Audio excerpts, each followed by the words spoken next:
Voltei mais uma vez, agora oficialmente a live está aberta, né? Gostaria primeiramente de dar as boas-vindas a todo mundo, né, que tirou um tempinho para vir assistir essa live junto comigo. Então vamos dar início, né, à live. Primeiramente eu vou me apresentar para vocês, tá? Eu acredito que por estarem no meu perfil já me conhecem, mas quem não me conhece, seja muito bem-vindo, tá?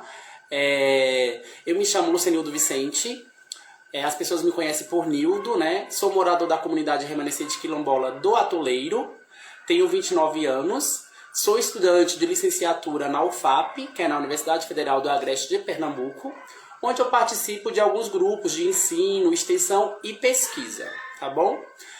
Além disso, eu também sou membro da associação na comunidade que eu moro, sou um dos coordenadores e integrante da Comissão da Juventude do Atoleiro e sou um co-criador e coreógrafo e também sou integrante do grupo de dança Afro-Quiato, que é um grupo de dança destinado a matrizes e culturas africanas. A intenção da live, primeiramente, eu pretendo não colocar pontos finais nos pensamentos, tá?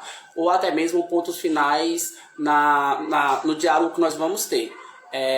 A minha intenção é dialogar com vocês mesmo, né, que estão visualizando a live, dialogar, ter uma conversa sobre o tema, né, que é a juventude preta e sua importância na continuidade da juventude preta e sua importância na continuidade do aquilombamento. Eu tô um pouquinho nervoso, gente, mas tudo bem, vamos lá. Então, ao longo dessa conversa, vai estar aberto, tá, para vocês solicitarem, para participarem junto comigo, dar os pontos de vista de vocês, comentarem sobre alguma coisa. Eu vi que já tem um pedido aqui para solicitar, de Lu Costa e de Josimário. Não sei se eles querem participar, mas daqui a pouco eu abro, tá bom? Oi, Johnny, bem-vindo. O tema, né, como eu já falei, a juventude preta e sua importância na continuidade do aquilombamento. Primeiramente, por a necessidade desse diálogo, porque em dias tenebrosos, né, como os de hoje, falar de pessoas pretas, temas relacionados à temática preta se torna muito importante, de suma importância, ainda mais quando esse tema é correlacionado com a juventude, né? Primeiramente, nós temos dois termos que eu gostaria muito de conversar com vocês, que é o termo juventude e o termo aquilombamento, né? Primeiramente, para a juventude, eu gosto de usar o termo no plural, que é juventudes. Por quê? Para a sociedade, o jovem ele ainda é visto como universal, onde todos passam pelas mesmas coisas, mesmas situações, todos vêm do mesmo local e tudo mais. Eu entendo que existe um dado biológico aí, né, que é a idade, mas por outro lado, existe também o dado de pluralidade. São várias juventudes, né? E aqui o nosso foco é a juventude preta.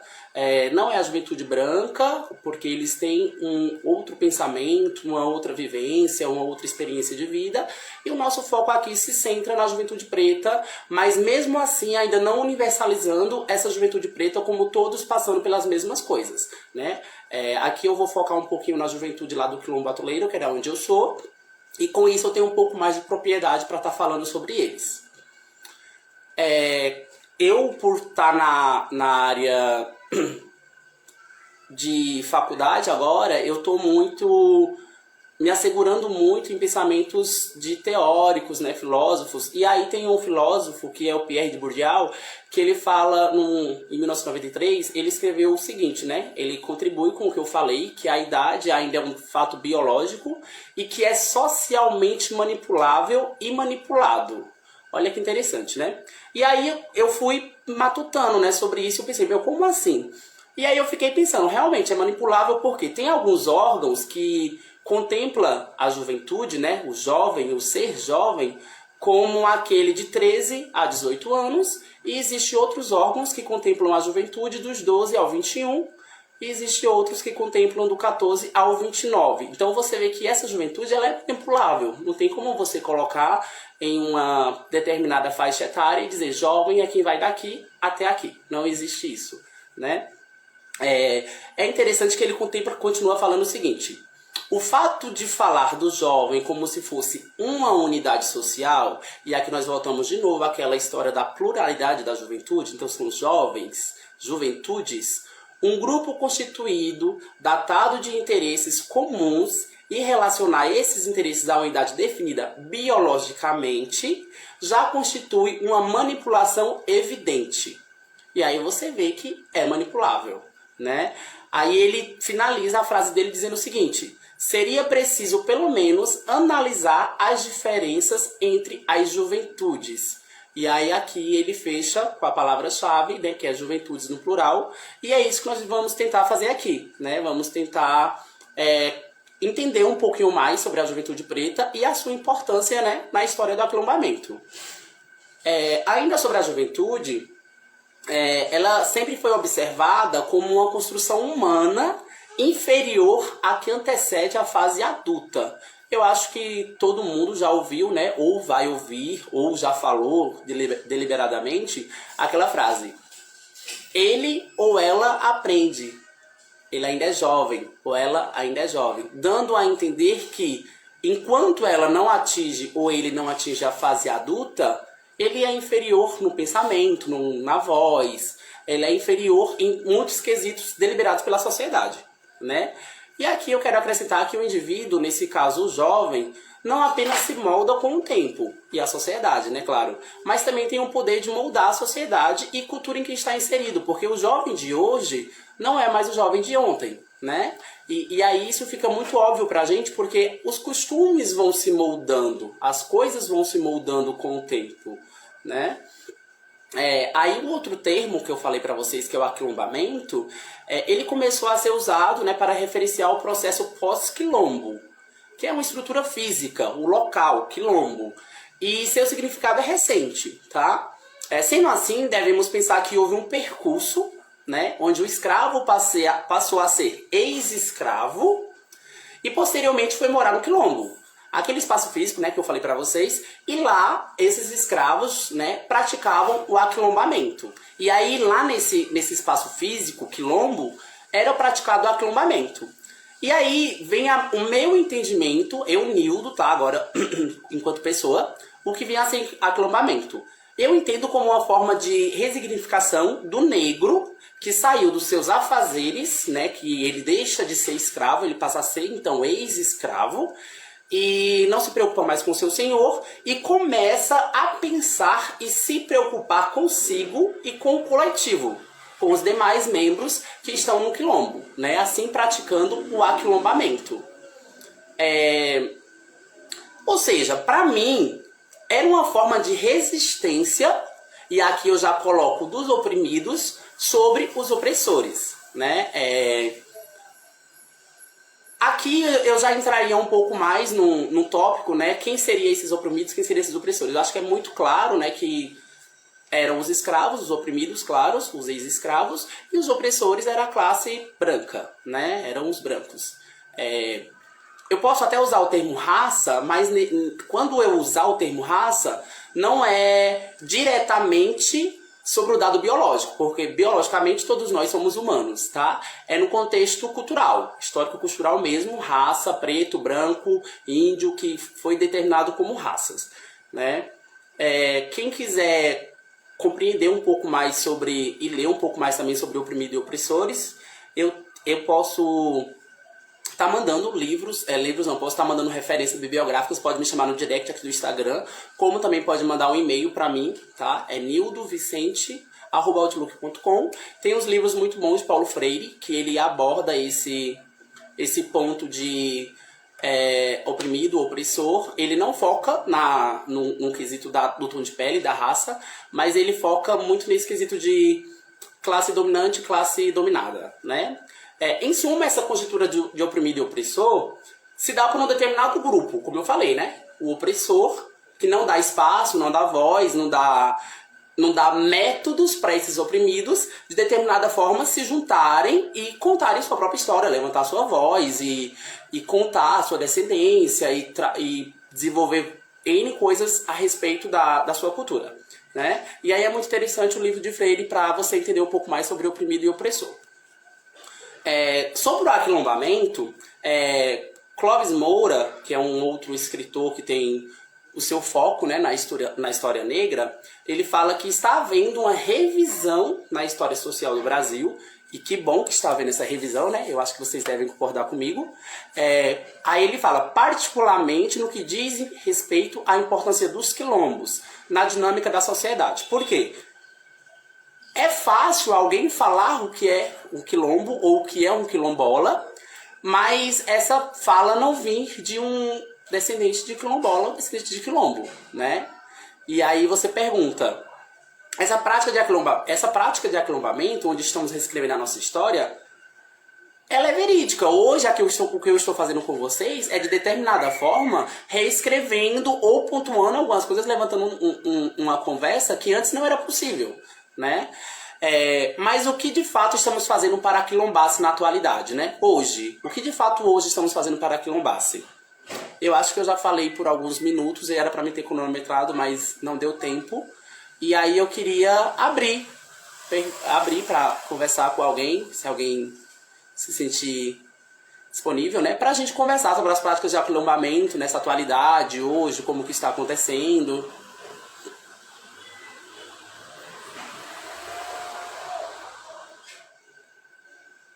Gente, eu vi que tem alguns comentários aqui, eu não consigo ler agora, tá bom? Porque como eu tô falando, né? Aí não tem como eu ler, mas eu vi que o áudio tá perfeito, está ótimo, boa noite.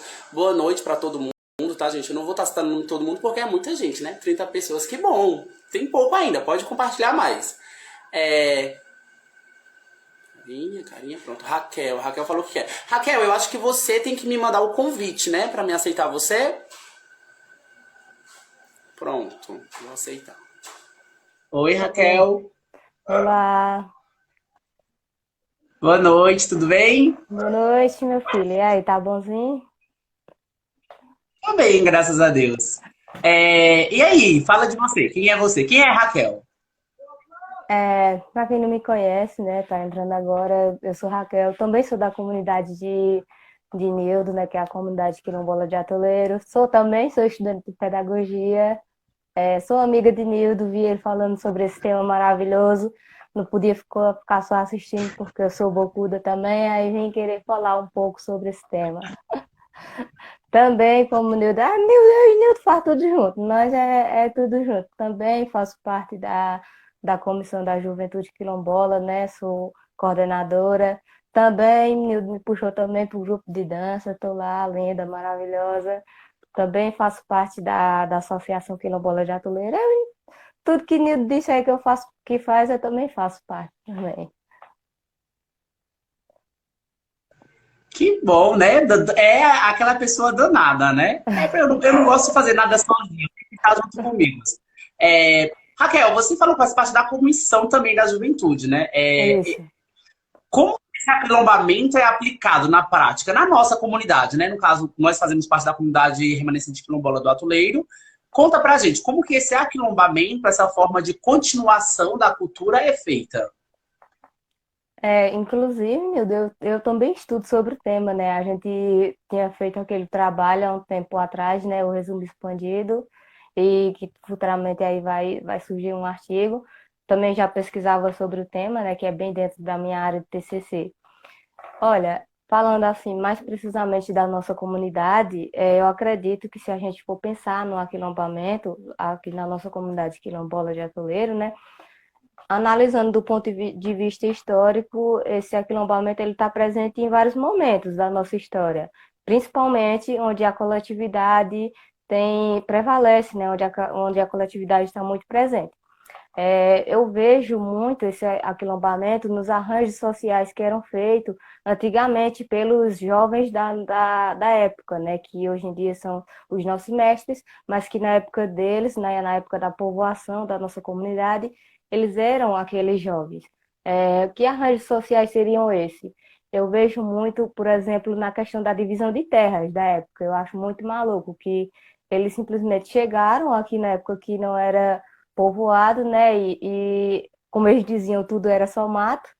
E o lugar, o local onde eles se instalavam, onde eles precisavam dali para cultivar, para plantar, para criar seus animais, eles simplesmente limpavam aquela área e aquele pedaço de terra ficava como sendo deles. Então, foi uma forma que eles arranjaram de sobreviver naquele contexto, né? Não precisava de papel de terra como hoje em dia, né? Alegando o carro, a DAP, não precisava. Eles fizeram esse arranjo social.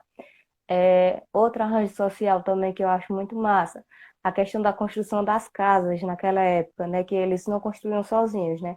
Como tudo era mais difícil, eles se juntavam coletivamente para construir essas casas, e chamavam os conhecidos e botavam o que eles chamavam, né, de adjunte, que eles se juntavam, chamavam seus amigos e os amigos iam voluntariamente, de forma gratuita, ia lá construir aquela casa para o amigo e ficava nessa troca, nessa prestação de favores. E no final, para apilar o chão, né, da casa, eles sempre chamavam os dançarinos da comunidade para dançar o samba de coco em cima e apilar. Então, isso eu acho aquilombamento puro. Outra forma também que o aquilombamento se manifestava, que eu acho, é na questão das festas religiosas da nossa comunidade. Que, por exemplo, cada família ficava sendo como um guardião de um santo. O que era essa questão do guardião para a gente na nossa comunidade? Era que determinada família ficava responsável por determinado santo, que eram vários santos, eu não vou me recordar agora de todos, mas tinha Santa Luzia, Santa Quitéria, dentre vários santos. Hoje em dia só resta Santa Luzia, né, que é a única festa que é comemorada. Mas naquela época, né, eram vários santos e cada família ficava responsável por cuidar e fazer a festa daquele santo, né, tanto na questão financeira quanto a organização mesmo. E a comunidade toda se reunia no dia daquele santo, na casa daquela pessoa, para rezar a novena. E, por fim, no final, sempre tem, né, aquele sambinha de coco, sempre tem, tocavam pífano, dançavam reizado, que minha avó fala muito de reizado. Eu nunca pesquisei sobre, mas a minha avó, né, que tem 93 anos, ela fala muito que naquela época eles dançavam muito reizado, tocavam o pífano, e etc. Isso, assim, que eu consigo me lembrar agora sobre a época passada, né? Hoje em dia, quando eu penso no aquilombamento, eu penso muito na comissão da juventude quilombola de Atoleiro mesmo, eu penso muito nos grupos de dança, né, da comunidade, sou suspeita para falar, mas principalmente o grupo de dança Afoquiato, né, que eu tenho um pouco mais de propriedade para falar sobre isso, mas também os outros grupos de dança, né, da comunidade, como o próprio Samba de Coco Santa Luzia, como o Pérola Negra, dentre os outros grupos de dança da comunidade. Vejo também muito a questão da tradição oral na nossa comunidade, como esse aquilombamento. É interessante, Raquel, quando você traz essa questão, né, do grupo de dança, porque também uma coisa que eu também tenho mais proximidade, né? E quando você pontua sobre lá atrás, quando iam construir as casas, que o pessoal se juntava para dançar o samba de coco para apilar a terra da casa, né? Que na época era um barro, né? Que não existia um cimento, Isso. claro. Como uma forma realmente de aquilombar-se, né? Essa galera em massa se juntava para um momento de lazer para eles, naquele momento era um momento de lazer, mas que veio durante muito tempo e até hoje é muito presente como uma cultura do quilombo, né? O samba de coco é uma cultura do quilombo, tanto que o samba de coco Santa Luzia, né, do quilombo atoleiro, ele é reconhecido como patrimônio material, né? Do estado de Pernambuco. Então você vê a importância que teve o que antes era um lazer. É interessante também quando você faz essa pontuação entre o aquilombamento de antes e o aquilombamento de hoje, né? Porque você vê, quando eu falei lá que a juventude ele é um dado biológico, que ele pode ser manipulável, né? E aí eu trouxe também, já soltando, que a cultura também pode ser, né, remoldada, reconstruída, que as coisas vão mudando de acordo, só que o quanto é importante você permanecer com coisas importantes também, com culturas fixas importantes, como, por exemplo, o samba de coco. O samba de coco é uma coisa que não pode acabar. Eu acho que eu posso já entrar um pouquinho mais aí, né? E perguntar, você acredita que talvez essa falta de incentivo de forma realmente mais direta do pessoal de fora, né? Do entendimento da pessoa de fora, incentivo na forma realmente de entendimento como cultura, que isso pode prejudicar o aquilombamento, trazendo isso para a nossa comunidade, claro, não trazendo de uma forma geral para os pretos. Não entendi o entendimento das pessoas fora da comunidade sobre o aquilombamento dentro da nossa comunidade. Isso, vamos supor, se eu, enquanto não sou da comunidade, eu não dou valor à cultura que vocês, agora eu saindo da comunidade, tá? Que vocês têm, se isso pode prejudicar de alguma forma no aquilombamento, né? Na propagação da cultura, na continuidade da cultura. Olha, quando a gente pensa em aquilombamento, a gente pensa nas formas de resistência que o povo negro encontrou ao longo do tempo, né, para continuar existindo na nossa sociedade. Então, se a sociedade invisibiliza essas formas de existir, né, que a gente encontra, de certa forma prejudica, sim, eu acredito que prejudica. Não vai diminuir, nem fazer com que a gente desista, mas por exemplo, se a gente estivesse fazendo essa live aqui e não estivesse ninguém assistindo, que efeito teria essa propagação? E isso é muito bacana, porque assim, recentemente, tá, gente? Agora eu vou entrar numa coisa mais polêmica, né? Eu acho que não sei se Raquel tem tempo de acompanhar, eu não tenho, mas eu recebi o vídeo da Natália, se eu não me engano, no Big Brother. Né, Também que vi ela também. fala, né, da história, né, de eu sou preta, realmente, com toda essa história dos escravos, do trabalho escravo, tan, tan, tan. Só que sabe por que nós fomos escravos? Porque nós éramos bons de trabalho, né? Então, eu não tô dizendo que é normal ouvirmos isso de uma pessoa branca. Mas se ouvíssemos, talvez não causaria tanto efeito como ouvir de uma pessoa preta, não é, Raquel? Não sei se você É. concorda comigo. A gente já está acostumado, né, a ser massacrado pelo branco, mas vindo de uma pessoa preta realmente assusta, né? Mas é aquilo, as pessoas simplesmente não estudam o tema e saem falando os seus achismos, né?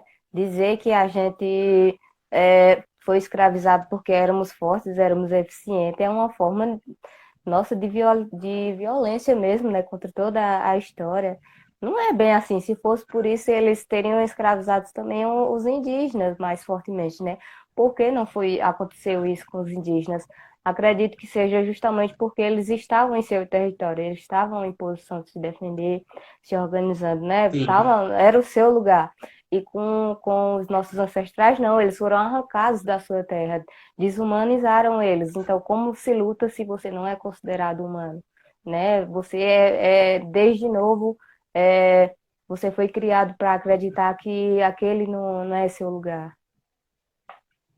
E aí é interessante que se todos nós, né, tivéssemos esse pensamento de nós fomos escravizados, né, nós, no caso, os nossos descendentes, porque nós não somos escravos, nós somos Antepassados. descendentes de seres humanos escravizados, né? Se nós tivéssemos esse pensamento, talvez não iria existir essa live. Olha que interessante, não é? Porque eu iria estar naquele pensamento, eu não iria achar necessário conversar com vocês sobre isso, né? E aí você para pensar.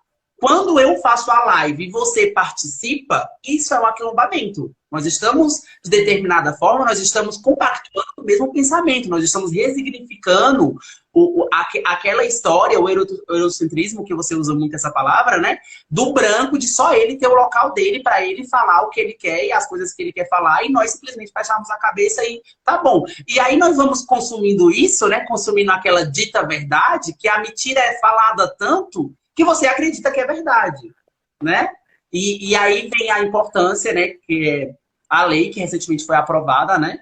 Que ela obriga o ensino de história de culturas africanas e indígenas no ensino fundamental e médio, não é isso? Se eu estiver enganado, você me corrija, como você falou, você É. faz pedagogia, então. E aí importância que tem.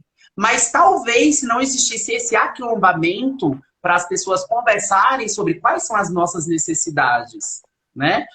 Em que nós temos que bater o pé e falar não é assim. Se não existisse isso, talvez não existiria essa lei. Né? Aí você vê a importância que é o aquilombamento. Talvez não, né? Com certeza, porque o pessoal critica muito as leis, né, de políticas afirmativas, principalmente nas universidades, como a lei de cotas, né, e também no âmbito fundamental, como a lei de 10.639, né, que é essa que você falou. Mas não foi, essas leis não foram instituídas porque o governo é simplesmente bonzinho. Não, isso foi graças a todo um histórico de luta do povo negro, de organização, de cobrança, realmente para que a gente seja, para que a nossa história seja reparada. Porque se não fossem essas leis de políticas afirmativas, a gente simplesmente não estaria frequentando esses espaços, né? Seria uma seleção totalmente injusta. A gente estaria competindo com pessoas que estão em outro nível, estão em outro patamar. Tanto que nunca existiu tantas pessoas pretas nas universidades, né? Sim, sim. E isso é bacana, eu vou até deixar aqui, tá, gente? Se vocês quiserem depois dar uma olhada, tem um vídeo muito bom no YouTube, que eu acho que vai casar com isso que a Raquel falou, que é o quesito da meritocracia, né? Os brancos usam muito essa palavra para dizer, eu estou lá por mérito, meritocracia. E aí a Rita Van Hunt, ela tem um canal no YouTube, Tempero Drag, e ela traz de forma bem simples para você entender o que seria a meritocracia. E se você parar para ler Abdias do Nascimento, Clóvis Moura, né, Angela Davis, você vai ver que não tem meritocracia, gente. Infelizmente, não tem meritocracia. Não tem como igualar, né? E quando você vem com um discurso de eu não sou racista, eu até tenho amigos quilombolas. Como né? se a gente fosse o Mas bichinho de estimação, né? Mas a empregada da sua casa é preta? O motorista do seu pai é preto? Né? Então você, infelizmente, né? Peraí, vamos conversar sobre isso. Então, isso que é interessante, né? Raquel, eu acho que. Também eu acho. Não quer dizer que é porque você tem empregada preta que você é racista. Não é simplesmente por esse fato. É pelo fato de você naturalizar só uma pessoa preta tá ocupando esse espaço. Tipo, temos que estarmos em todos os locais, né? Eu acho que do médico, advogado, apresentador, atriz, ator e coisas do tipo. E isso é muito interessante, que se você for realmente uma pessoa que gosta de ler, lê Clóvis Moura. Eu conheci através dos professores da faculdade, Raquel também, né? Como ela falou no começo, a gente submeteu um resumo expandido, né? Que era Diásporas Africanas no Brasil, né? Que era um evento internacional, se eu não me engano, né, Raquel? Não, Acho que o tema era esse. Era Comunidade Quilombola, Histórias, Oralidades e Aquilombamentos, né? Que foi no CONEAB. Sim, mas o evento era Diásporas Africanas, né? Isso da UPE? Era, isso. Isso, é um evento CONEAB. internacional. A gente submeteu um resumo expandido, teve uma apresentação, Raquel que fez a apresentação, e nós estamos trabalhando já em um artigo também, né? Esse artigo ele vai contar um pouco de como se deu a Comissão da Juventude, de alguns grupos de dança, do que vem a ser a quilombace na nossa comunidade.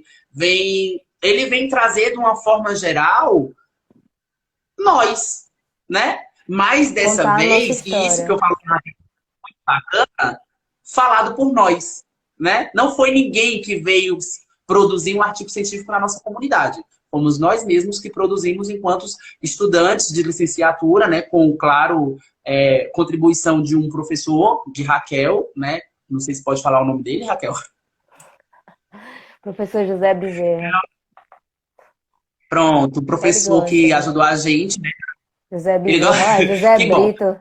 José Brito, de José Bezerra para José Brito. Eu conheci ele como Brito, né? Ele é professor da UFAP, e aí ele deu essa contribuição para a gente nesse resumo expandido, e agora a gente está continuando com o artigo, e vai ser um trabalho maravilhoso, tenho certeza. Desejo muita luz, Raquel, para você. Se você quiser falar mais alguma coisa. Não, tô de boa. Pronto, eu acho que é você mesmo que sai, né, gente? Eu sou muito novo nesse negócio de live. Deixa eu sair. Tchau, minha gente. Tchau.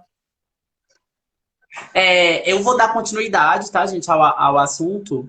Eu acho que a Raquel saiu. Isso. Gente, infelizmente eu realmente não vou conseguir ler os comentários agora, tá? Mas eu vou voltar aqui só um pouquinho, né? Porque teve uma conversa agora com a Raquel, então pode ser que tenha alguns comentários.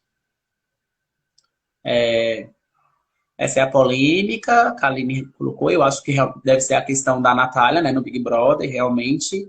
Alex, lá da UFAP, colocou que é um absurdo. Que a Aline colocou. E também tem a questão de modificar o discurso para alienar mais ainda. Essa alienação, gente, é que é o perigo.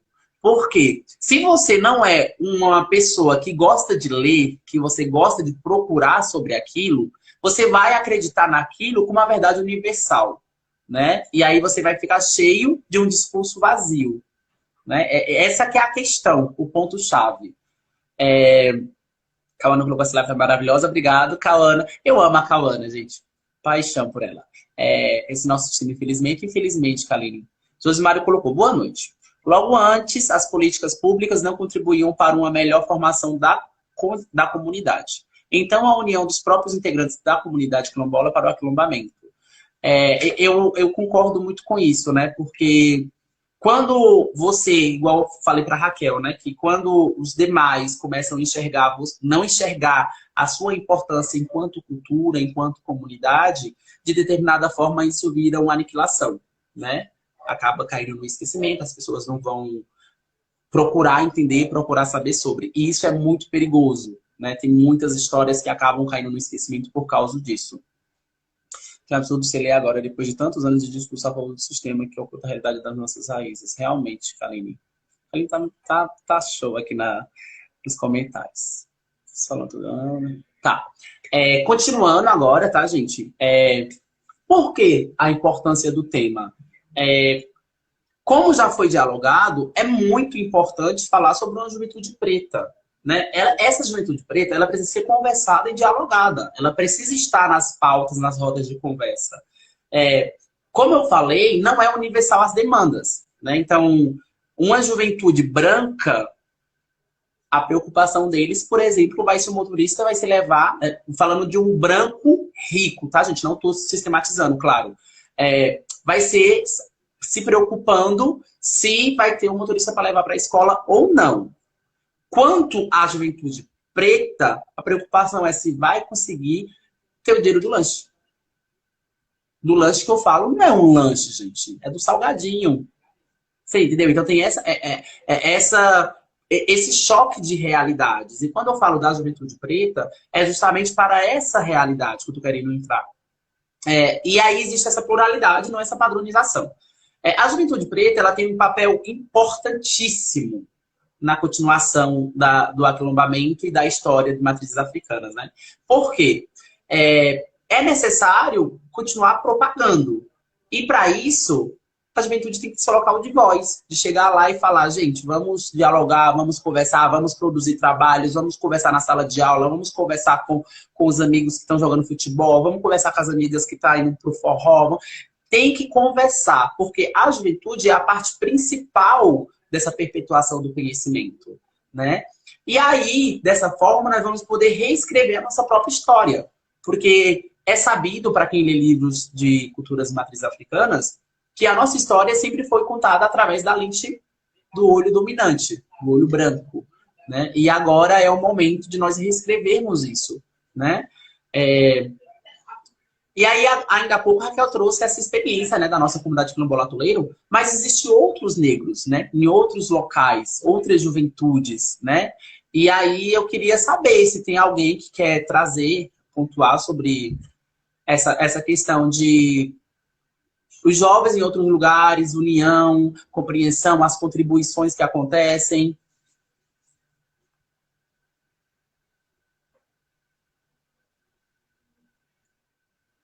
Cauana está colocando aqui, né, que é necessário pensar criticamente, justamente, você não pode, voltando de novo à fala de Kaline, que ela diz o seguinte, mudar o discurso para eliminar, né? Então, se você não lê, não é crítico, e infelizmente o sistema educacional não nos ensinou a sermos críticos, como que você vai ter essa criticidade, né?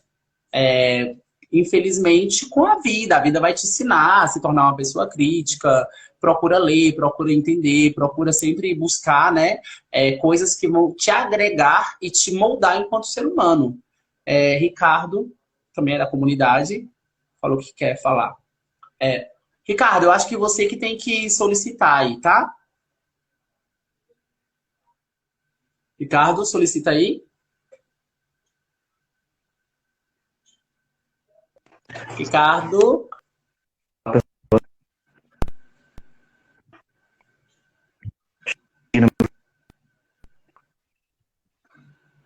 Tá travando um pouco.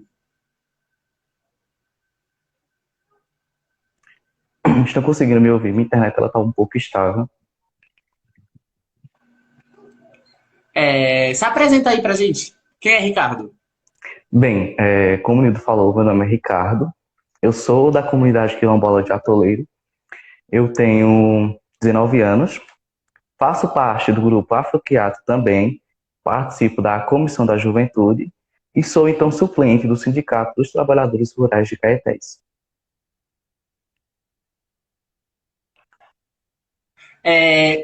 Desculpa, eu me desviar aqui o olhar um pouquinho, não sei se eu ouvi. Tu falou que cursa Geografia na UPE? Sim, eu esqueci de falar. Eu curso Geografia na Universidade de Pernambuco, na UPE. Estou aí nesse caminho para ser um professor futuramente. Bacana.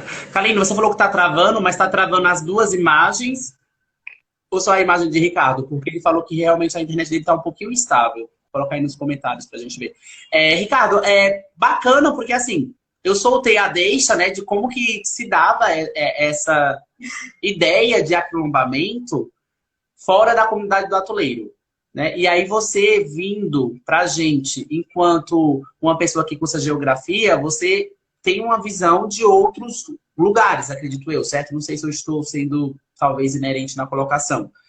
Mas se não tiver, como que você enxerga as comunidades quilombolas no espaço geográfico brasileiro, agora colocando de uma forma geral, né? E a sua história? Como que você enxerga isso? Raquel já trouxe um pouquinho do antes e depois da nossa comunidade. E você, de uma forma geral, como que enxerga isso?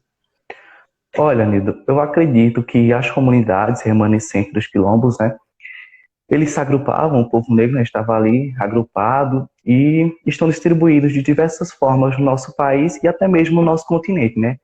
O povo ali se rebelou contra o sistema da época, e então foram formando as comunidades. Aí vão surgir milhares de comunidades quilombolas espalhadas então pelo nosso país, também por outros países como a Colômbia, o Chile, Equador, Venezuela e tantos outros. Eu acredito que a história brasileira ela tem até se referido aos quilombos sempre no passado, né? Como se eles não fizessem parte até da vida do nosso país. E nós não podemos perder de vista que, aparentemente, o desaparecimento das populações negras, principalmente nos livros didáticos que a gente pode observar, ali até faz parte até de uma estratégia de branqueamento, eu ouso dizer. Tem até um pesquisador que ele vai dizer que houve uma diluição desse passado do negro escravo e do negro aquilombado, né? Ao abordar essa ideologia do branqueamento na formação do Estado brasileiro, que ali então legitimou o mito da democracia racial. Eu acredito que as comunidades remanescentes de antigos quilombos, elas emergem nesse momento histórico, apresentando uma visibilidade no movimento brasileiro e revelando que não foram poucos os sítios quilombolas formados durante a escravidão. Se então, a Deja Lema Ribeira, ela vem trazer uma questão muito interessante, que é sobre quando trata de políticas públicas para povos quilombolas, para o povo negro, e aí é muito associado à questão de ser para todos. Mas aí quem é que vai estar sofrendo? São todos ou as comunidades quilombolas? Nós tivemos até aí um edital da Leal de Banco, né, que foi para o estado de Pernambuco. E então, por que então que o estado de Pernambuco teve vários editais e as comunidades quilombolas só tiveram um? Por que não é necessário trazer, então, mais editais, mais políticas públicas para as comunidades quilombolas? As comunidades quilombolas, elas são esse grupo com identidade cultural própria e elas se formaram por meio de um processo histórico que começou lá nos tempos da escravidão do Brasil. E essas comunidades, elas mantêm uma forte ligação com a sua história e trajetória, né? E ali preservando costumes, culturas, que foram trazidos, então, por seus antepassados. Em 2019, nós tivemos pelo IBGE, se eu não me engano, que foram 5.972 localidades quilombolas do nosso país. Mas aí, a partir do censo de 2022, nós tivemos que a questão incluída no censo a população quilombola. Mas aí, por que, desde a criação do IBGE, desde a criação desse censo, que as comunidades quilombolas não...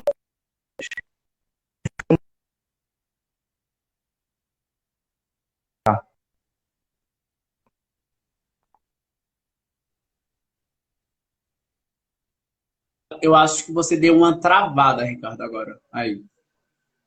Eu só ouvi até a parte do IBGE, que é uma coisa muito importante, tá, gente? Eu sempre converso com meus amigos a respeito disso, porque o IBGE, antes existia o preto e o branco, né?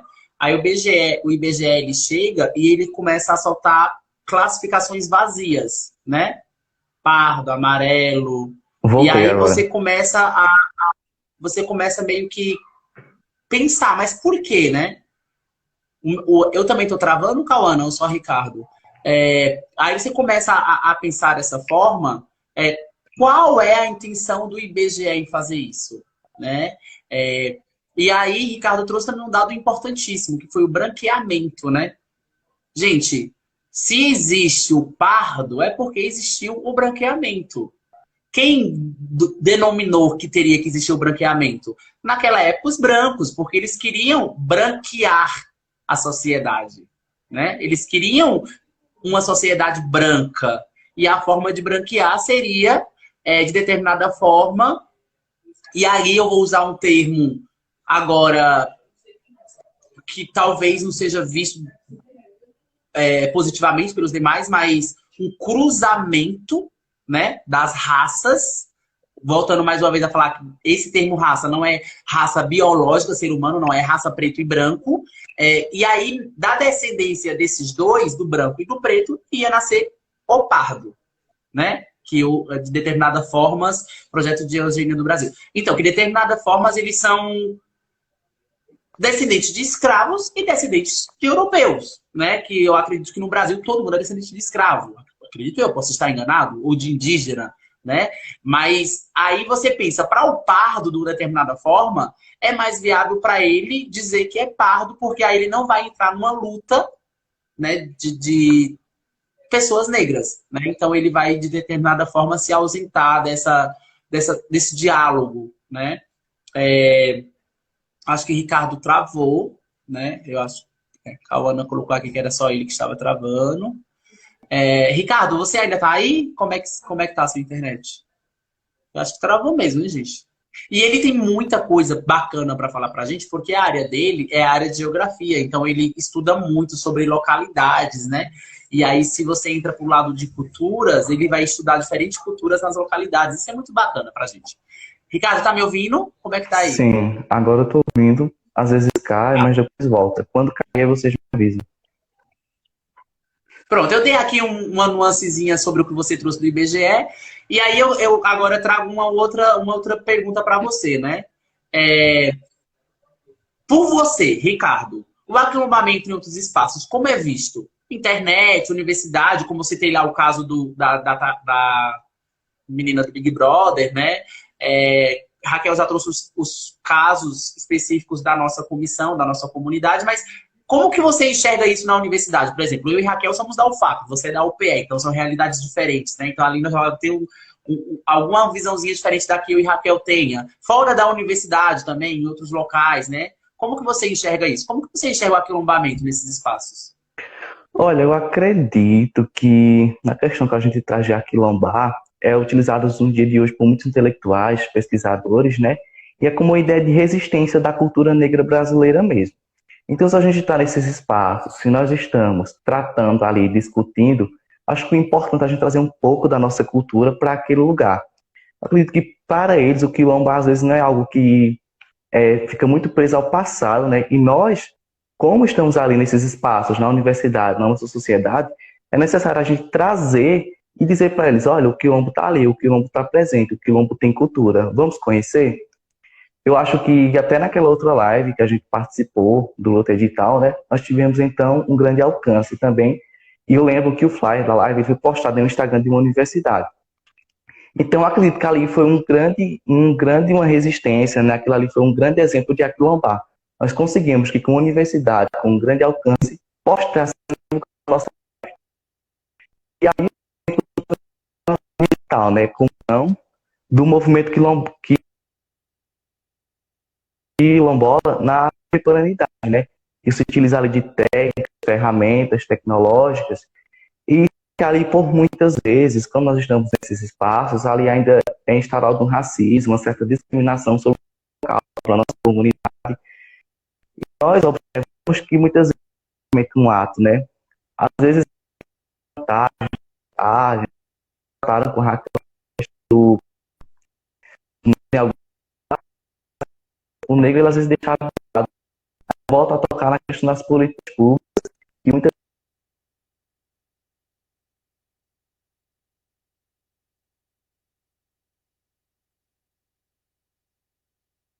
que eu volto a falar de Lima. Estão me ouvindo?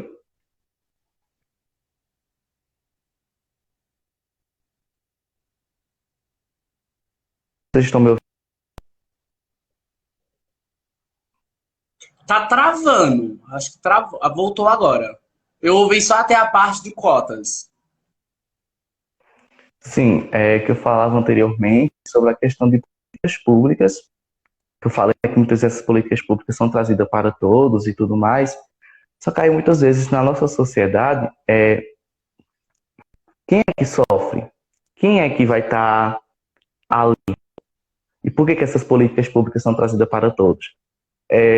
Vocês falaram também sobre a questão do ensino, né? E um vídeo que a gente, até na aula, discutiu sobre ele, até de uma mãe que se recusava na escola, ali nessa escola era tratado sobre a questão desse ensino, sobre essa questão da história, né? E era tratado também nessa escola sobre a questão da história dos quilombos. Mas ali, se está na lei, por que não cumprir? Por que não ouvir aquela voz daquela mãe? Aí, nesse vídeo também foi discutido sobre a questão de uma professora que ela era evangélica e ela tentava ali dialogar com os pais sobre a questão desse ensino. Mas então, por que era necessário uma professora evangélica discutir com aqueles pais? Se está na lei, então eu devo cumprir, né? Acredito que na nossa sociedade, esse aquilombamento, que eles têm, é necessário a gente trazer ele mais. Porque muitas vezes, muitas pessoas não sabem por que não dar ouvido a eles, conversar com eles e discutir sobre um pouco sobre a nossa cultura, não é?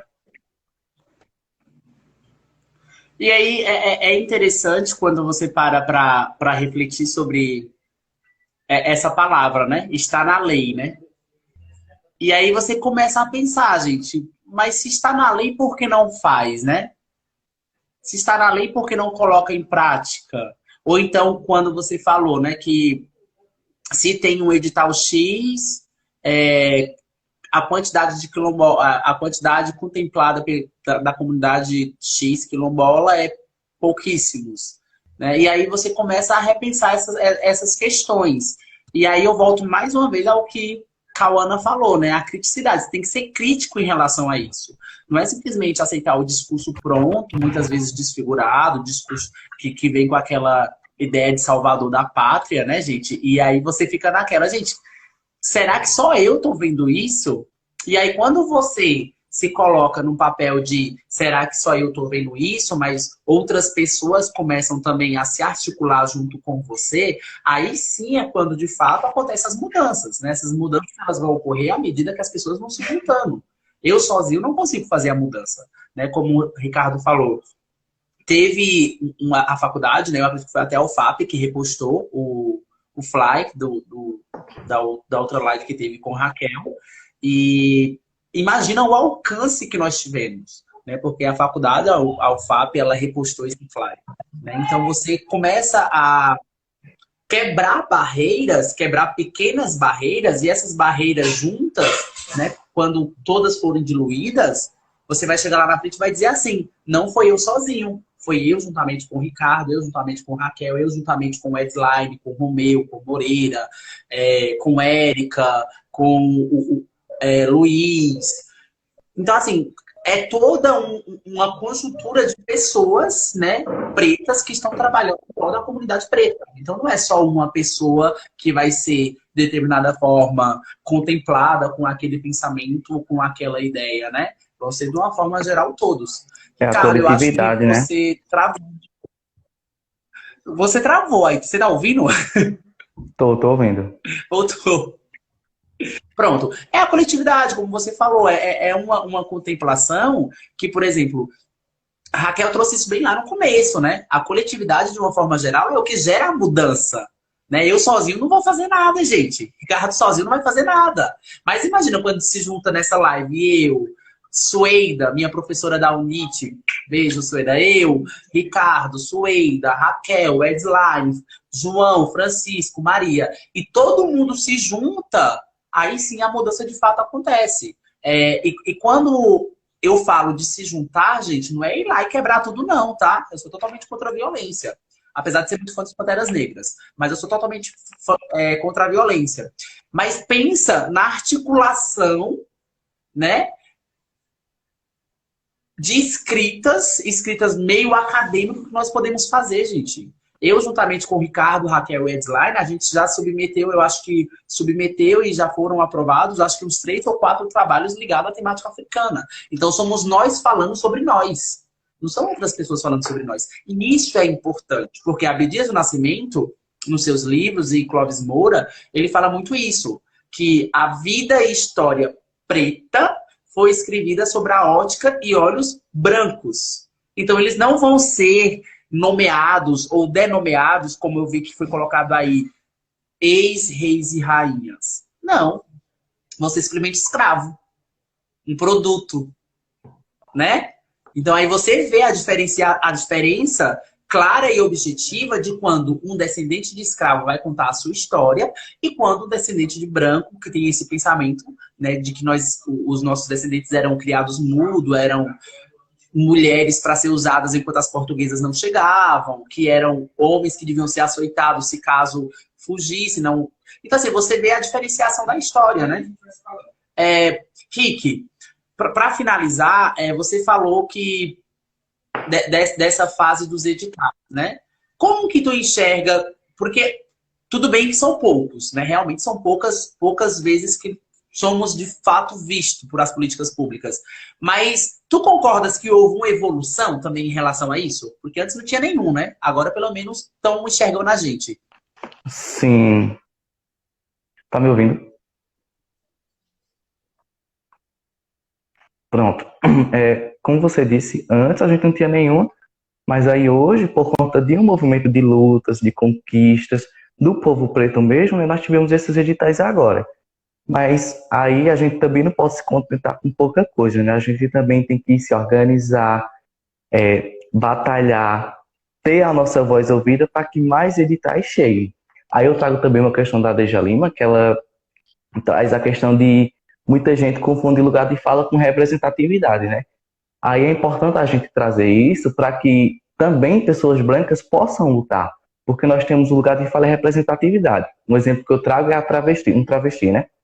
Pode não se sentir representado porque por um homem, mas aí aquele homem possa dar a visão dele sobre aquilo, mas também abrir espaço para que mais cheguem e possam ter o lugar delas lá.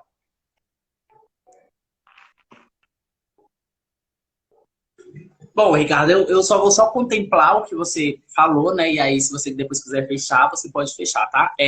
Essa questão do local de fala, também tem um vídeo da Rita Van Hunt no Ribeiro Drag, que ela traz essa questão, né? E aí ela fala assim, mas se só quem viveu falar, como nós iríamos ler sobre o suicídio?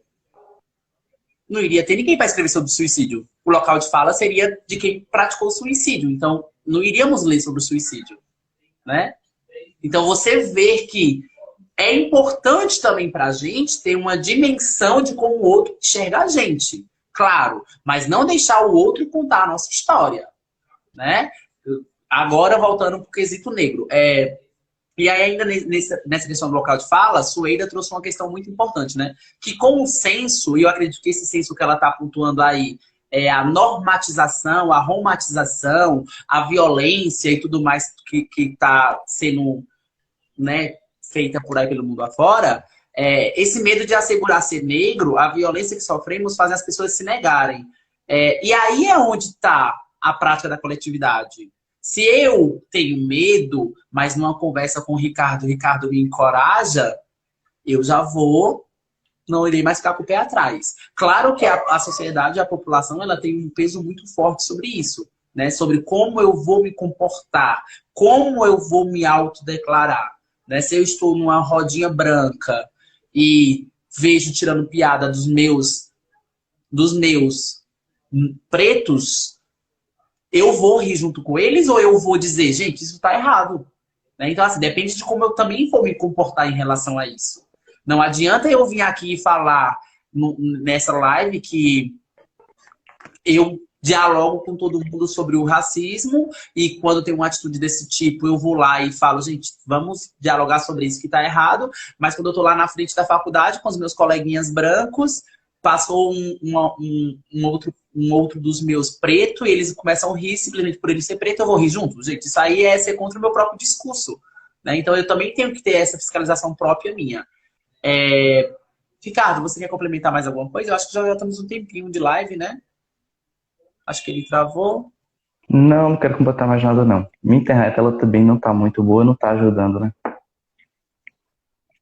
Normal, mas que bom que avançamos também nesse tipo de coisas, né? Tecnológicas, porque antigamente não era nem possível fazer lives, né? Hoje em dia nós já podemos fazer isso e essa live vai chegar muito longe, vai ter um alcance extraordinário. Eu queria agradecer muito, Ricardo, a você, tá bom? Eu acho que agora você consegue sair, eu não consigo. E depois conversamos. Tá certo. Tchau, tchau, pessoal. Boa noite a todos e a todas.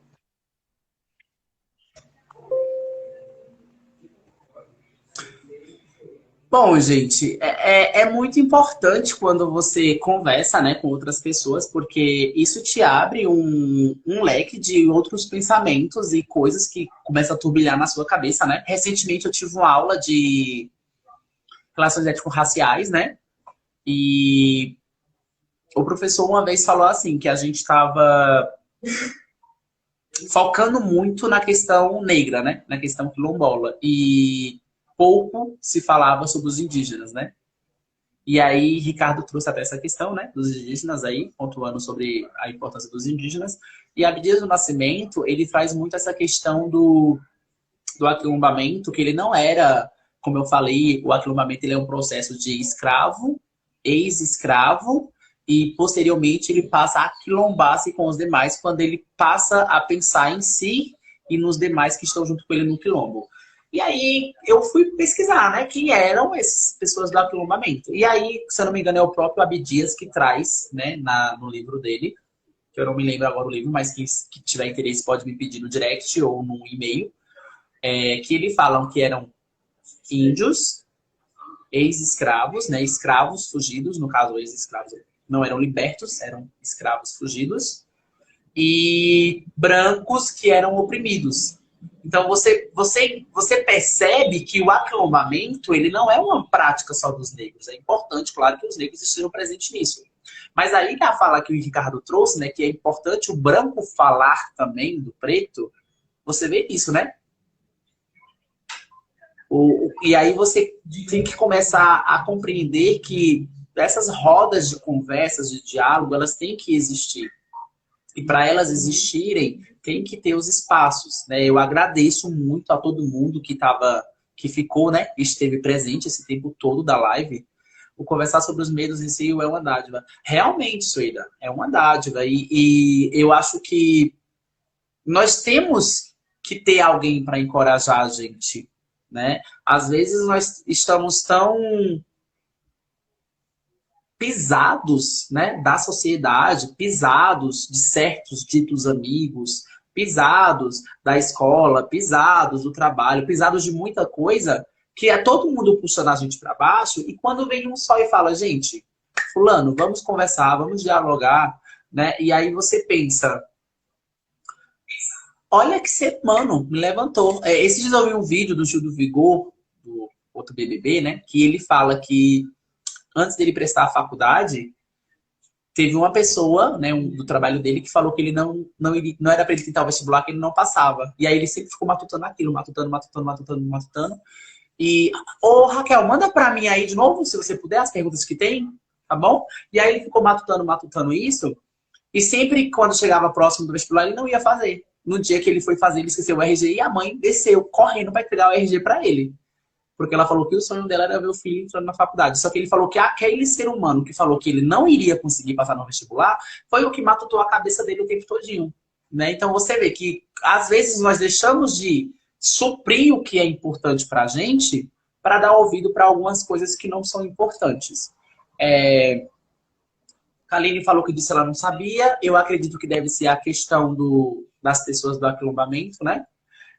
Realmente, Kaline, tem. Depois, se você quiser, eu posso te mandar, tá? Você pode estar me pedindo. Agora, eu não sei, não me recordo se é o artigo ou o livro de Clóvis Mouras ou de Abdias do Nascimento, mas ele fala que no Quilombo, naquela época, que eu acho que é especificamente o Quilombo de Palmares, se eu não me engano, ele fala que era composto por negros, né, e escravos, fugidos, eram composto por indígenas e também por brancos oprimidos, né? E aí ali talvez seja necessário uma pesquisa um pouco mais minuciosa para entender realmente como era dada essa prática de aquilombamento, né? Nesse espaço. Mas dá para entender, porque você pensa, como que eu, branco, sou contra a escravidão, como que eu vou viver na sociedade com aqueles que são a favores? Então, automaticamente, eles iriam ser jogados fora, né? Iriam ser afastados, né? Da normalidade, vamos colocar dessa forma. E aí eles foram se achegando de quem? Dos escravos fugidos, dos indígenas, né? Isso é muito interessante, gente. Esclarece as ideias. Esclareça as ideias. Até porque tirar dúvidas, o mundo ser crítico através do diálogo. Se esclarece muito, Josimar, as ideias. Isso é muito bacana. Raquel falou que tem as perguntas, eu não acho que eu não vou conseguir pegar, Raquel, que é muito antiga. Muito lá em cima, acredito eu, né? Eu vou subindo aqui. Gente, alguém quer entrar para perguntar alguma coisa, para falar alguma coisa? Alguém que está aí? Quiser, pode ficar super à vontade, tá? Tá. Mobilizar, organizar, formar e lutar. Qual a importância desses elementos para o aquilombamento? Luiz Filho, né? Ô, Luiz, eu acredito que é super importante, né? Porque, pensa junto comigo, Raquel trouxe o exemplo, né, da Comissão da Juventude, mas nós temos as associações, que são, vamos dizer que a associação ela é primordial em todos os quilombos, em todos os locais que são descendentes de quilombo, né? E aí essa associação, ela mobiliza junto com a população quilombola, ela organiza como vai ser feito, se caso tiver uma reivindicação ou alguma coisa do tipo, ela forma essas pessoas, então elas não vão ser pessoas de mente vazias, elas vão ter um diálogo. Claro que tudo isso vai depender da comunidade, né, quilombola que a pessoa pertence, né? Se for uma comunidade quilombola que absorve discursos vazios, não vai ter isso. Mas se for uma comunidade quilombola que realmente acredita nos seus ideais, que acredita na continuação da cultura, vai ter. E aí, por finalizar, elas vão lutar. Elas vão, como o Ricardo falou, não se contentar com pouco, com migalhas, né? Nós já tivemos um pouco durante muito tempo, porque agora nós vamos continuar tendo. Né? Isso não é viável pra gente. Alguém quer entrar? Tem mais alguma pergunta, Raquel? Eu não sei quanto tempo deu de live, gente. Era para não ter gravado, mas eu acho que deve estar indo para 1h20, 1h30, né? Por aí. Não, ninguém quer entrar, ninguém quer falar nada. Você não tem pedidos para participar. Gente, então se não tem mais perguntas, se não tem mais ninguém querendo complementar com alguma coisa, dar sua contribuição sobre o tema, sobre juventude preta, aquilombamento, acontecimentos recentes, coisas do tipo. Não precisa ser alguma coisa específica do tema, não. Também pode ser outra coisa, tá bom? Só a coletividade é capaz de realizar transformações estruturais? É uma pergunta...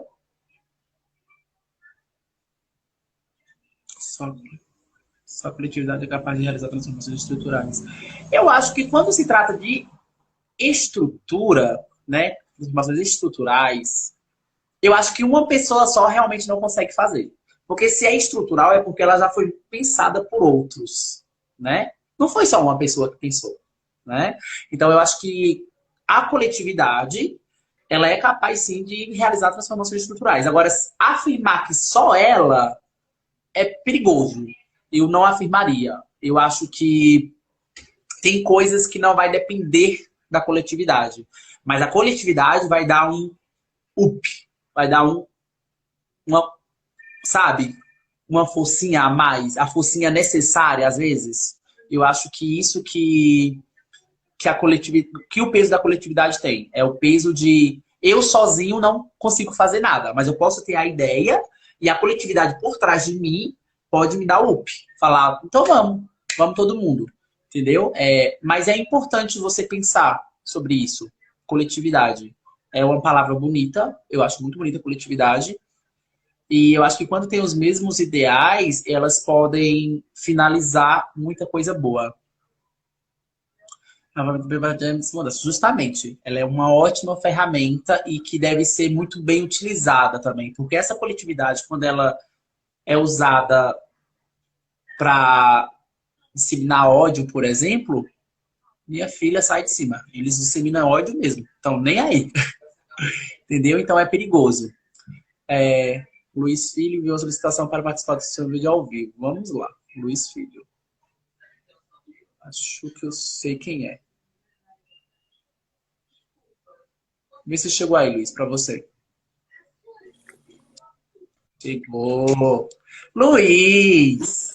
Luiz, como você está? Se Olá, apresente. boa noite a todas, todos e todes. Eu sou Luiz, estou na assessoria política da FETAP, onde a gente acompanha e orienta 34 sindicatos aqui do Agreste Meridional, e a gente tem acompanhado mais de perto esse trabalho feito com a juventude do Quilombo do Atoleiro.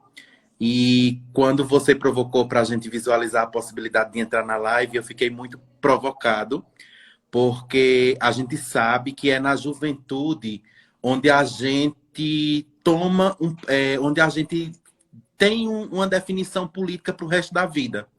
Então, quando você traz essa dimensão da identidade quilombola, da cultura, da resistência, eu já tive a oportunidade de estar em um novembro na comunidade quilombola do Atoleiro e a gente via as apresentações das juventudes, os artesanatos das mulheres, e a gente via muito essa dimensão da organização por categorias, né? A gente via aqui na banda do Pífano, no Coco, eram pessoas mais velhas das comunidades, mas tinha também a juventude, na capoeira. E aí eu entrei na live mesmo para trazer a minha contribuição de que ninguém nasce escravo. As pessoas são escravizadas, né? Então existe essa diferença entre essas duas categorias de estudo e de análise, entre ser escravo e ser escravizado. E uma das coisas importantes, Nildo, que você trouxe também na sua fala aí, Ricardo, é essa coisa de que hoje quando as pessoas eram escravizadas, nós ainda somos escravizados, as pessoas eram escravizadas por comida, eram escravizadas por uma moradia. E hoje, o que é o salário mínimo? Na verdade, quando a gente passa a ser uma sociedade assalariada, a gente recebe o salário para pagar um aluguel, ou seja, para ter a casa, para ter a nossa comida, né, e para ter os trapos, para ter uma roupa ali. Então, na verdade, o assalariamento, essa sociedade que a gente ainda vive hoje, é uma sociedade que continua nos escravizando, que continua utilizando nossa força de trabalho, né? E, por fim, quando a gente fala do aquilombamento, a gente tem que falar também da luta pela terra. Porque hoje, falar da luta pela terra no Brasil é falar de uma questão negra, né? É falar de que quando as pessoas negras, quando houve a lei, da libertação, entre muitas aspas, das pessoas escravizadas, essas pessoas foram largadas sem terra, foram largadas sem moradia. Então, hoje, o poder da organização, da formação, da luta, é justamente de a gente lutar por moradia, lutar pela terra, é a gente lutar por um PSF na nossa comunidade, é a gente lutar por uma escola que, de fato, dialogue com as nossas necessidades enquanto povo, né? Enquanto agricultura familiar, enquanto quilombolas, enquanto indígenas, enquanto ribeirinhos. E é um pouco disso, parabenizar pela iniciativa da live. A gente sabe que a internet ainda é uma ferramenta muito inacessível para o povo do campo, e uma política pública vai puxando a outra. Então, quando vocês, enquanto juventudes, conseguem aprovar editais, acessar leis, acessar editais da questão da Aldir Blanc e outras coisas mais, isso vai mostrando que juventude é revolução e que nós não temos tempo para ter medo. São rostos como o seu, como o da Raquel, que eu tive a oportunidade de conhecer na comunidade, do Ricardo, da Wedslime, que é uma referência a nível estadual, que a gente vai seguindo em marcha até que todas sejamos livres, porque só sabe as correntes que nos prendem quando a gente se movimenta, não é mesmo? Eu acho assim que é muito interessante quando você traz essa questão da luta pela terra, né? Porque eu volto de novo naquela reflexão sobre o oprimido e opressor, né? Que aí você para pensar que o oprimido da história somos nós, né?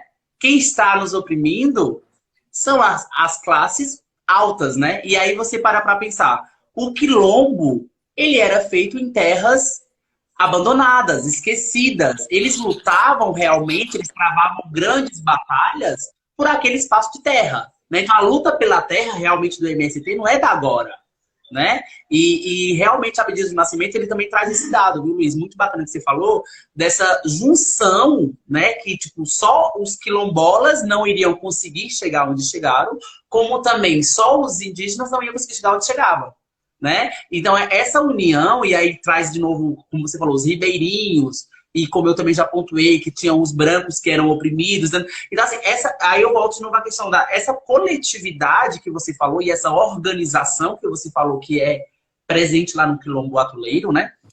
Ela tem que ser presente na nossa vida. Se engajar realmente, ler realmente. Quando o Luiz, ele costuma, não sei se ele posta ali na rede social, mas ele postava muito, era a questão de vai ter encontro, concentração na Praça X em Garanhuns. Gente, a galera não ia. Nós ficávamos abismados com isso. Teve um tempo que a gente parou e falou assim, meu, o que é que tá acontecendo com o pessoal? Que o pessoal tá aceitando tudo tão de boa. É falta de criticidade. E quem vai mudar essa criticidade é a juventude. É quem tá agora vendo essa live, é quem vai ver esse vídeo daqui 1 mês, 2 meses. E quando nós não cruzamos os braços e esperamos o sonho, né, melhor, nós estamos lutando. Nós somos feitos de luta. Eu acredito que eu, Luiz, o Edslime, Raquel, Ricardo e outras pessoas tantas, nós já temos mãos cicatrizadas e isso é o que faz nós sermos quem somos. Nós não aceitamos pouco. E aí, Nildo, também já me despedindo, você também trouxe uma coisa muito importante, que é a questão do lugar de fala.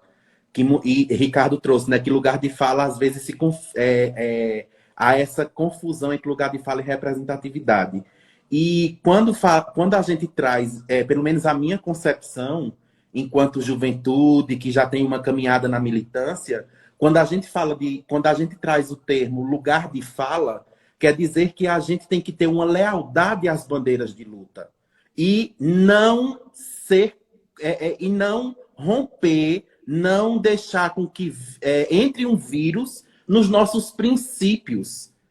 Nos nossos princípios, que é coletividade, nos nossos princípios, que é a questão da formação, da organização. Mas, para mim, é isso, né? Quando você traz essa coisa do lugar de fala, é de que a gente não pode trair as bandeiras de luta. Então, quando a gente diz não pode trair as bandeiras de luta, é a gente lutar pela educação, não só ali pela educação, pela saúde, né? E não defender interesses particulares, individualistas, que geram vícios, que geram desvios desse processo organizativo. Era mais sobre isso, parabenizar mais uma vez a live, dizer que estamos muito à disposição e, para finalizar, tem uma parte do hino da FETAP, que é a Federação dos Trabalhadores Rurais, Agricultores e Agricultoras Familiares do Estado de Pernambuco, que diz assim: Da resistência de um povo nasce uma esperança. E só quem vive em resistência e resiliência é quem sabe esperançar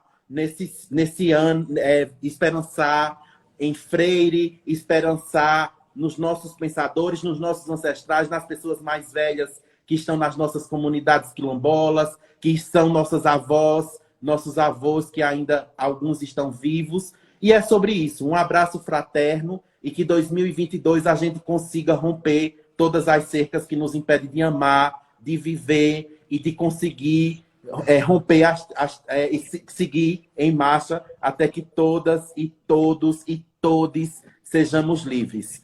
Fora o fascismo, e que em 2022 triunfe os nossos ideais, as nossas bandeiras de luta, e que a gente faça tremular a bandeira vermelha, que é o nosso sangue que corre e que foi derramado. Que assim seja. Nós estejamos aqui conversando e dialogando com esse povo bonito. Um forte abraço e nos vemos em breve. Venha logo. Beijo, Luiz. Gente, o bacana é que Luiz traz essa questão do esperançar e, nós precisamos esperançar. Mas o esperançar que o Luiz fala é o esperançar de continuar lutando, não é o esperançar de deitar e esperar não, viu, Luiz? Já deixa isso bem claro aí, o esperançar de Freire. Isso mesmo. O ano passado nós tivemos a comemoração do centenário do grande educador Paulo Freire, que tanto nos ensinou a fazer essa formação política, de hoje nós estarmos aqui na live dialogando, de a gente estar lá no grupo de juventude enquanto a gente está ensaiando as nossas músicas, ensaiando as nossas cantigas, estarmos dialogando sobre os nossos problemas. Então, não é preciso a gente levar uma pauta de fora para dentro. A pauta está na comunidade. É o problema do saneamento básico que tem lá, é o problema da merenda que não chega, é o problema de uma creche que foi construída e nunca foi utilizada, é o problema de uma estrada que nunca foi solucionado. Então, Freire nos ensina que para a gente resolver os nossos problemas é a gente reconhecer os problemas que nós temos nas comunidades. Então, não precisa ninguém vir de fora querendo ser o salvador da pátria ou querendo trazer uma pauta de fora para dentro. A pauta já está na nossa comunidade. Então, por isso que a gente precisa defender essa questão da identidade, da valorização da cultura, dessa perspectiva da religiosidade que a comunidade quilombola e que o povo indígena tanto nos ensina, essa perspectiva da defesa da terra como uma casa comum, uma terra que é coletiva, uma terra que todo mundo tem sua área de produção, mas uma terra que é coletiva, uma terra que é mãe, que cuida de todos que estão ali e que a gente vai aprendendo. Uma vez eu estava conversando com um professor e ele dizia assim, mas vocês se organizam, diz que vão mudar e os crimes continuam acontecendo nas comunidades, não sei o que. Eu disse, sim, professor. Eu tenho 24 anos, isso na época, né, Nildo? Eu tenho 24 anos, só faz 2 anos que eu estou na militância. Eu sou nascido em uma sociedade capitalista que todo tempo nos ensina a vícios, desvios e tal. E aí eu disse, 2 anos de militância não vão sucumbir 24 anos de história em uma sociedade capitalista. Então a mudança ela é coletiva, a mudança exige que você esteja aberto para mudar.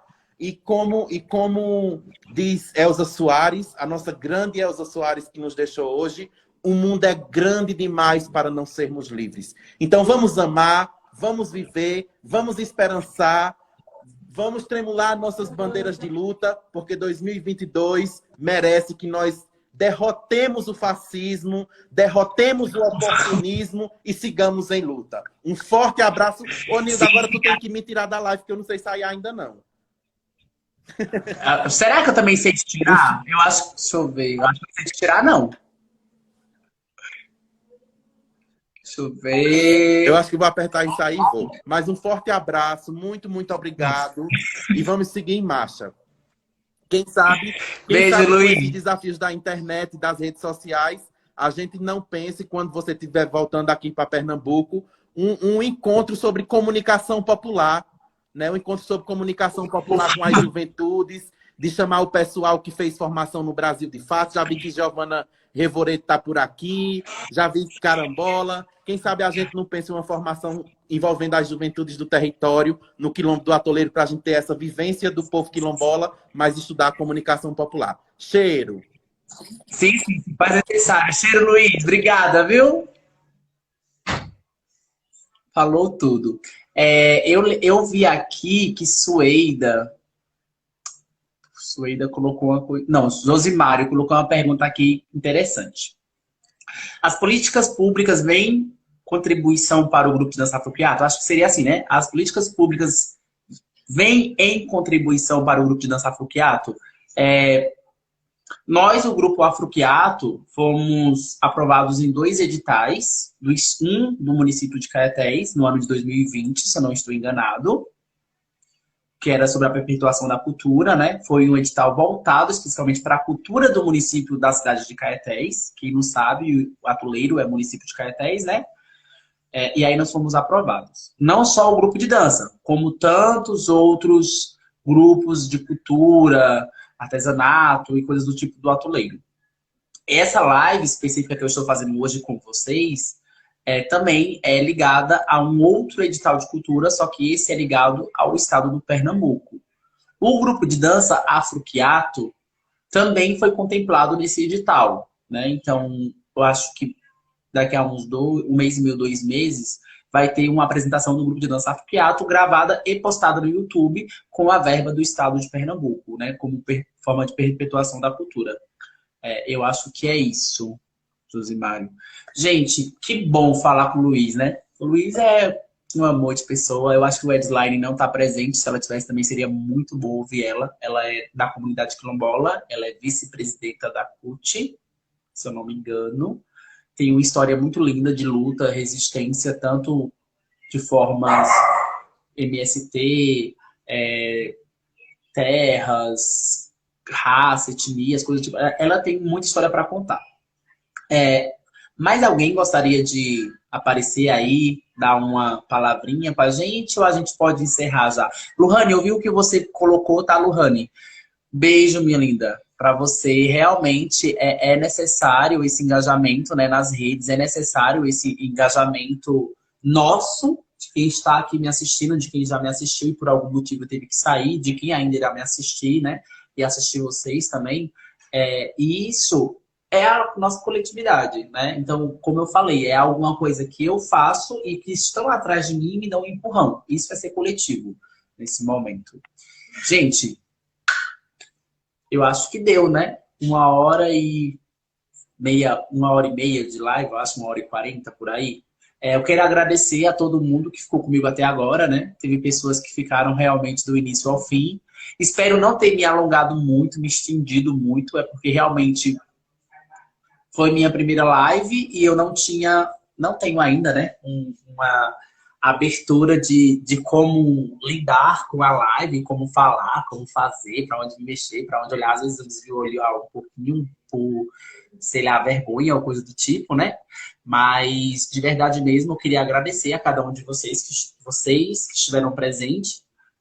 Desejar um ano maravilhoso para vocês. Qualquer dúvida, vocês podem estar me mandando mensagem no direct ou no meu e-mail, tá? Que é nildovicente@hotmail.com.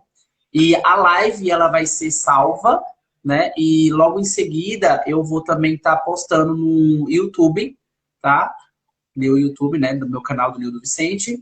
E queria agradecer de verdade a cada um de vocês. Beijão e até a próxima, se Deus quiser.